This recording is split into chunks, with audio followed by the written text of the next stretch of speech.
Selamat pagi anak-anak sekalian. Pada saat ini Ibu akan menjelaskan mengenai sistem peredaran darah. Adapun cakupan materinya, yang pertama adalah darah, yang kedua adalah golongan darah, yang ketiga adalah transfusi darah, dan yang terakhir adalah mengenai pembekuan darah. Nah, sebelum kita masuk ke materinya, saya akan menjelaskan terlebih dahulu mengenai kompetensi dasar yang harus kalian capai pada materi ini. Kalian dituntut harus mampu menganalisis hubungan antara struktur jaringan, penyusun organ pada sistem sirkulasi dalam kaitannya dengan bioproses dan gangguan fungsi yang dapat terjadi pada sistem sirkulasi manusia. Nah, adapun tujuan pembelajarannya melalui model pembelajaran problem-based learning dan metode diskusi secara berkelompok, siswa dapat menganalisis hubungan antara sel, jaringan, penyusun organ pada sistem sirkulasi dengan kelainan atau gangguan yang terjadi pada sistem peredaran darah manusia dengan penuh tanggung jawab, jujur, peduli, santun, dan didasari dengan keimanan terhadap Tuhan Yang Maha Esa. Nah, adapun materi prasyarat yang harus kalian kuasai, yang pertama adalah mengenai materi sel, dan yang kedua adalah mengenai jaringan hewan, yaitu mengenai jaringan darah. Nah, yang pertama mengenai darah dulu. Darah itu adalah cairan yang mengalir di dalam pembuluh darah kita, ya. Nah, adapun fungsinya itu sangat vital. Yang pertama adalah untuk mengangkut oksigen ke jaringan di seluruh tubuh. Yang kedua, mengangkut sari-sari makanan ke seluruh tubuh. Yang ketiga, mengangkut sisa-sisa metabolisme, misalnya karbon dioksida, urea, dan asam laktat ke alat ekskresi. Yang keempat, mengedarkan hormon atau hasil sekresi dari kelenjar hormon ke tempat yang membutuhkan. Dan yang kelima, melawan bibit penyakit, mengatur pH tubuh, mengatur suhu tubuh, melakukan mekanisme pembekuan darah.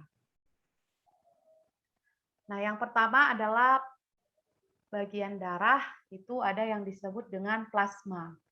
Namanya plasma darah, ini adalah bagian darah yang berbentuk cairan tanpa warna ya. Biasanya dia itu kekuningan seperti ini. Nah, kita bisa memisahkan antara sel darah dengan plasma dengan satu teknik dengan menggunakan alat sentrifuge. Nah, di mana nanti ketika dimasukkan ke sentrifuge, maka kita akan melihat 3 lapisan ya. Yang pertama yang paling bawah ini berisi sel-sel darah merah atau eritrosit.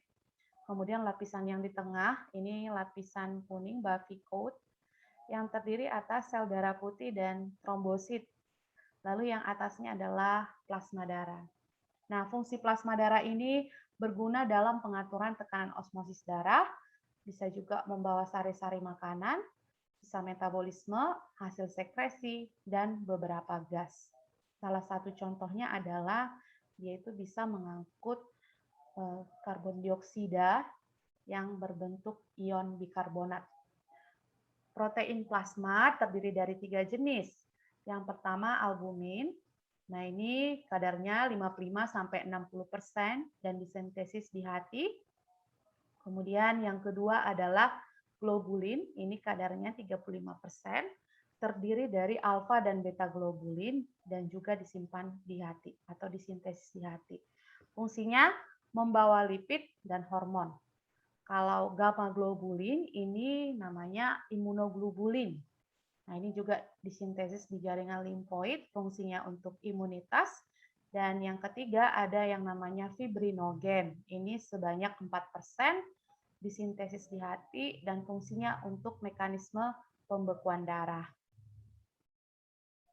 Nah, sel darah itu kalau misalnya kita lihat dari bagian ini, dia itu awalnya berasal dari satu sel induk yang bernama sel induk pluripoten. Nah, arti pluripoten itu adalah dia itu bisa berdiferensiasi menjadi sel-sel yang lain, sehingga nantinya sel-sel ini akan memiliki fungsi yang lebih spesifik. Nah, jadi kalau sel induk pluripoten ini membelah, yaitu akan menghasilkan satu sel induk limfoid dan sel induk mieloid. Kemudian ketika sel limfoid ini juga membelah dan berdiferensiasi, maka dia akan menghasilkan sel darah putih yang bernama limfosit. Nah, limfosit itu ada dua, limfosit B dan limfosit T. Nah, kalau dia sel induk mieloid, dia ini akan berdiferensiasi menjadi eritrosit, menjadi trombosit, menjadi monosit, neutrofil, eosinofil, dan basofil. Nah, basofil, eosinofil, dan neutrofil, dan monosit ini adalah sel darah putih juga ya, yang disebut dengan leukosit. Nah, yang pertama kita bahas eritrosit. Eritrosit itu disebut juga sel darah merah. Fungsi utamanya adalah untuk pengangkutan oksigen ke seluruh tubuh karena dia memiliki hemoglobin. Nah, jadi hemoglobin ini memiliki daya afinitas yang tinggi terhadap oksigen. Nah, ketika hemoglobin mengikat oksigen, namanya adalah oksihemoglobin. Nah, fungsi eritrosit ini juga bisa membawa karbon dioksida ke paru-paru. Nah, tapi nanti karbon dioksida itu paling banyak dibawa oleh yang namanya plasma darah. Kemudian hemoglobin ini bisa berikatan dengan karbon dioksida membentuk karbaminohemoglobin. Nah, ini kadarnya 20% di sistem sirkulasi kita. Nah, yang kedua adalah leukosit. Leukosit disebut juga sel darah putih, di mana sel darah putih ini merupakan sel darah yang berperan dalam pertahanan tubuh terhadap infeksi. Nah, leukosit itu dibentuk di sumsum tulang, di mana nanti si leukosit itu terbagi menjadi dua, yaitu agranular dan granular. Nah, selain nanti dia dibentuk di sumsum tulang, dia juga bisa berada di dalam jaringan limfa. Salah satu contohnya adalah limfosit dan sel-sel plasma. Nah, jadi leukosit itu terbagi dua berdasarkan ada tidaknya butiran pada sitoplasma, ya, pada sitoplasmanya. Nah, yang pertama ada agranular, dia ini tidak memiliki butiran, tidak memiliki granul. Kemudian yang granular ini punya granul. Nah, yang tidak punya granul itu terbagi dua. Ada limfosit, ada monosit. Nah, limfosit itu terbagi lagi menjadi dua, limfosit B dan limfosit T. Kemudian untuk yang bergranul, tadi yang punya butiran di sitoplasmanya ada tiga, basofil, neutrofil, dan eosinofil. Nah, apa sih peranan dari jenis-jenis leukosit ini? Nah, tadi yang punya granul itu ada namanya neutrofil. Nah, neutrofil ini biasanya kalau dilihat dengan menggunakan mikroskop, dia itu memiliki granul yang berwarna merah muda. Ya, nah ini dia itu memiliki granul atau butiran yang berwarna merah muda, dan dia memiliki nukleus yang memiliki ruangan. Ya, jadi nukleusnya itu seperti terbagi.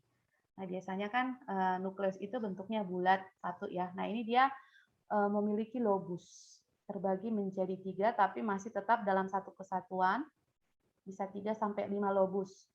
Nah, fungsi utama dari neutrofil ini adalah sebagai fagosit aktif untuk menyerang atau menghancurkan bakteri, virus, dan penyebab cedera.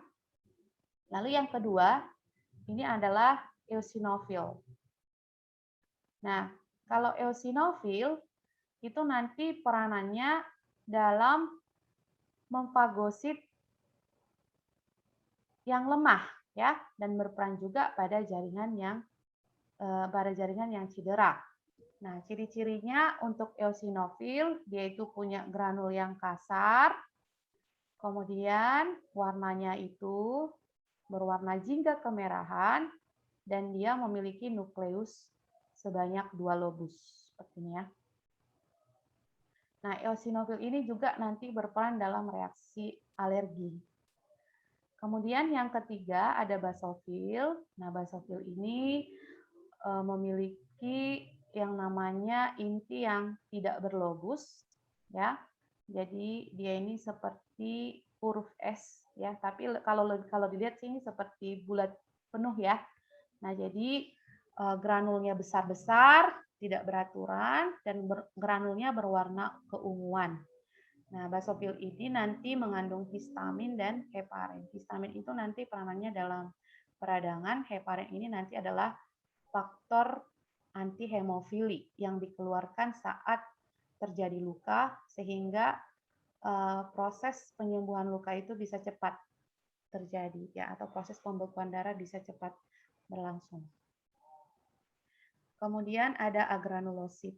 Nah, kalau agranulosit ini adalah tadi yang tidak punya granul ya, yang tidak ada granul di dalam sitoplasmanya. Yang pertama adalah monosit. Ini gambarnya. Nah, kalau monosit itu dia itu adalah sel darah yang terbesar dari semua sel darah. Dia punya nukleus yang besar seperti telur atau ginjal dan dia memiliki sitoplasma berwarna keabuan. Fungsi dari monosit ini adalah sebagai fagositosis, sebagai fagosit yang sangat aktif. Dia itu bisa berpindah dari satu pembuluh darah ke pembuluh darah yang lain karena dia memiliki sifat diapedesis. Ya, diapedesis itu adalah semua sel darah putih punya kemampuan diapedesis, yaitu berpindah dari satu jaringan ke jaringan lain. Jadi dia itu bisa keluar dari pembuluh darah. Nah, jadi ketika misalnya tubuh terkena virus, nah, si monosit ini nanti yang langsung maju ya, yang berperan dalam memfagosit patogen-patogen yang masuk tadi. Nah, kemudian monosit ini ketika dia sudah aktif namanya berubah menjadi makrofag atau histiosit. Kemudian yang kedua ada limfosit. Nah, kalau limfosit itu dia nukleusnya berwarna bulat, berbentuk bulat ya, maaf, dan berwarna biru gelap. Dan limfosit itu berasal dari sel-sel batang di sumsum merah tulang. Terdapat dua jenis limfosit, yaitu limfosit B yang berperan dalam menghasilkan antibodi dan limfosit B ini tidak memproduksi antibodi karena dia berperan sebagai sel T killer dan sel T sitotoksik ya. Jadi dia sendirilah yang berhadapan dengan patogen. Nah, sedangkan limfosit B yaitu menghasilkan antibodi yang berhadapan dengan patogen. Kemudian sel darah yang ketiga ini namanya trombosit. Kalau trombosit ini nanti peranannya dalam hal pembekuan darah. Ya, trombosit itu tidak punya nukleus, sama seperti eritrosit, dia tidak berwarna dan umurnya itu sangat singkat ya, 5-9 hari. Nah, kalau eritrosit itu usianya bisa sampai 120 hari. Nah, trombosit ini nanti peranannya dalam hal pembekuan darah. Nah, untuk membaca grafik ini, nah, ada tekniknya ya. Yang pertama, jika terjadi luka, maka trombosit pecah, lalu dia akan mengeluarkan faktor antihemofilia yaitu si heparin tadi dan juga menghasilkan suatu enzim yang bernama trombokinase. Nah, lalu enzim trombokinase dengan bantuan vitamin K dan ion kalsium, dia akan mengaktifkan protrombin menjadi trombin. Nah, jadi protrombin ini adalah suatu protein enzim yang belum aktif. Nah, dia akan aktif menjadi trombin ketika diaktifkan oleh trombokinase yang tentunya dengan bantuan vitamin K dan ion kalsium. Nah, lalu trombin ini akan mengubah protein pada plasma yang tadi bernama fibrinogen diubah menjadi benang-benang fibrin. Nah, lalu benang-benang fibrin ini akan menutup luka sehingga proses pendarahan terhenti dan akhirnya luka menjadi tertutup. Ya, pendarahan menjadi stop. Itu dia proses mekanisme pembekuan darah. Nah, sekarang untuk golongan darah itu ada dua sistem ya. Yang pertama ada sistem Rhesus yang kita bahas di sini dan ada sistem ABO. Ada lagi sih sistem MN, tapi yang paling sering muncul adalah ABO dan Rhesus. Nah, kalau untuk sistem Rhesus sendiri, golongan darah manusia itu hanya ada dua Rhesus, Rhesus plus dan Rhesus negatif ya. Nah, jadi kalau yang Rhesus plus ya ini biasanya dimiliki oleh yang orang Asia ya, di mana dia itu pada eritrosit itu terdapat antigen Rhesus. Antigen Rhesus itu disebut juga dengan agglutinogen Rhesus. Nah, tapi di dalam plasma darah tidak terdapat antibodi Rhesus. Nah, sedangkan kalau Rhesus negatif dia itu tidak memiliki agglutinogen Rhesus sama sekali dan pada plasmanya juga tidak ada antibodi. Tapi khusus untuk resus negatif, antibodi itu akan terbentuk ketika dia sudah terpapar antigen resus. Nah, jadi contohnya ini bisa dialami oleh ketika ada seorang wanita memiliki anak atau janin yang bergolongan darah RH+. Nah, jadi RH+ si bayi ini itu dianggap sebagai benda asing ya di dalam darah si ibu ya. Sehingga memang darah tidak akan bercampur ya ketika bayi dengan ibu, ketika bayi dalam janin darah tidak bercampur, tapi ada kalanya ada pasti sedikit darah itu yang akan keluar. Akan ada yang bercampur sedikit ya, tapi kecil kemungkinan. Nah, jadi ketika misalnya si eritrosit bayi ya masuk ke tubuh ibu, maka eritrosit bayi yang memiliki RH+ itu punya antigen resus. Nah, lalu si ibu yang RH negatif itu awalnya tidak ada antibodi. Maka antibodi akan terbentuk ketika dia tadi terpapar oleh antigen resus pada eritrosit janinnya. Nah, sehingga ketika bayinya lahir, dia sudah memiliki antibodi resus. Nah, ketika anak kedua, dia juga punya anak yang memiliki resus negatif, maka dipastikan anak ini tidak akan selamat ya. Dia akan menderita penyakit eritroblastosis fetalis dan ini bisa menyebabkan kematian karena antibodi resus ibu yang terbentuk itu bisa masuk ke pembuluh darah bayi dan akhirnya menggumpalkan antigen resus pada eritrosit bayi. Nah, ini nanti ciri-cirinya bayinya kuning ya dan biasanya akan meninggal ya, akan meninggal dalam kandungan. Nama kasusnya adalah eritroblastosis fetalis ya. Nah, kalau sistem ABO ini yang biasa yang sering kita dapatkan ya. Nah, jadi kalau sistem ABO itu golongan darah itu ada 4. Golongan darah A di mana kita lihat dari dua sisi aglutinogen atau antigen itu adalah unsur yang ada pada membran sel eritrosit ya. Nah, kalau dia aglutinogen A, dia itu punya, kalau dia golongan darah A, berarti dia punya aglutinogen A. Dan di dalam plasma darahnya ada aglutinin atau antibodi beta. Kalau golongan darah B, dia punya aglutinogen B, dan di dalam plasma darahnya ada aglutinin atau antibodi alfa, atau disebut juga dengan anti-A. Pada golongan darah AB, dia memiliki kedua-duanya. Dia punya aglutinogen A dan B, tapi dia tidak punya antibodi sama sekali. Nah, yang terakhir untuk golongan darah O, dia tidak punya aglutinogen, tapi dia punya antibodi alfa dan beta. Nah, ini nanti erat kaitannya ketika proses transfusi darah ya. Nah, jadi di sini kita lihat ini adalah uji golongan darah, misalnya golongan darah A, B, AB, dan O. Ketika golongan darah A diberikan anti-A, nah anti tadi adalah aglutinin ya. Nah, golongan darah A yang memiliki aglutinogen A akan digumpalkan oleh aglutinin A. Sehingga di sini terlihat terjadi penggumpalan atau aglutinasi, di mana aglutinin A menggumpalkan aglutinogen B.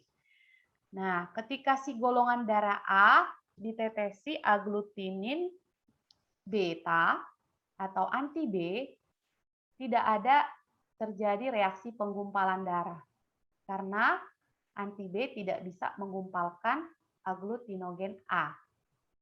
Nah, tapi ketika diberikan serum aglutinin A dan B, maka di sini terjadi penggumpalan. Karena apa? Serum anti A dan B di sini dia punya antibodi A dan B. Nah, berarti di sini yang menggumpalkan aglutinogen A adalah aglutinin alfa atau anti A. Nah, begitu seterusnya sampai ke bawah. Nah, sekarang kita lihat yang golongan darah O. ketika diuji dengan serum aglutinin, ya, golongan darah O, darahnya ditetesi dengan aglutinin A atau anti A atau aglutinin alfa, tidak terjadi penggumpalan. Karena apa? Si golongan darah O tidak ada aglutinogen yang digumpalkan oleh antibodi A. Nah, ketika ditetesi dengan aglutinin B, di sini juga tidak terjadi penggumpalan karena si O tidak punya aglutinogen B. Nah, ketika diberi A dan B juga tidak terjadi penggumpalan atau aglutinasi.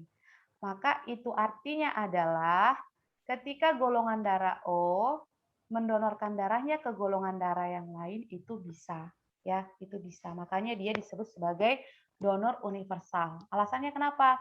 Karena dia tidak punya aglutinogen yang akan digumpalkan oleh antibodi apapun. Nah, sekarang kita lihat yang AB. AB ketika diberi anti A, dia menggumpal. Diberi anti B, dia menggumpal. Diberi anti AB, dia menggumpal. Karena tadi dia punya antibodi alfa dan beta. Gitu ya. Nah, jadi AB ini disebut resipien universal karena dia dapat menerima darah dari semua golongan darah. Ya, dia bisa terima semuanya karena dia tidak punya yang namanya antibodi. Lihat contohnya di sini ya. Pak Budi terinfeksi COVID-19 dan dia memiliki golongan darah B dan membutuhkan pendonor untuk terapi plasma kovaselen dengan harapan dapat sembuh dari penyakit COVID-19. Istrinya bernama Ani bergolongan darah A ingin mendonorkan darahnya. Dapatkah Pak Budi menerima transfusi darah dari istrinya? Sudah pasti tidak bisa ya, karena apa? Pak Budi itu golongan darah B. Nah, kalau si penerima itu yang kita lihat adalah antibodinya, karena kita lihat reaksi antibodi ketika dia menerima darah tersebut. Nah, sedangkan si pendonor yang kita lihat itu adalah aglutinogennya, ya, yang akan masuk ke dalam tubuh si penerima. Nah, jadi kalau golongan darah A itu punya aglutinogen A. Sedangkan si penerima golongan darah B punya anti A atau aglutinin alfa. Maka ketika didonorkan, maka akan terjadi penggumpalan di tubuh si penerima karena aglutinin atau antibodi penerima si alfa menggumpalkan aglutinogen si pendonor. Ya, menggumpalkan aglutinogen A si pendonor, istrinya tadi. Sehingga bisa mengakibatkan aglutinasi dan ini bisa berakibat fatal. Nah, kalau misalnya kita buat ke sistem resus ya. Misalnya Pak Budi B+, istrinya B-. Bisa nggak Pak Budi menerima darah dari B-? Jawabannya bagaimana? Iya, bisa. Karena apa? Pertama, sama-sama golongan darah B ya. Nah, yang kedua, tadi dia resus plus, resipien resus negatif. Ingat, kalau yang resus negatif itu tidak memiliki aglutinogen. Sedangkan yang resus positif tidak memiliki antibodi atau aglutinin resus. Sehingga kalau yang minus, si RH minus menyumbangkan darah ke RH plus, tidak terjadi aglutinasi karena tidak ada antibodi yang menggumpalkan aglutinogen yang masuk tadi. Karena aglutinogen juga tidak dimiliki oleh si resus negatif. Begitu dia ya. Oke, sekian materi kita hari ini. Saya harap pertemuan kita, saya harap kamu bisa belajar secara mandiri dan sampai bertemu di sesi tatap muka. Salam sehat selalu dan bye-bye.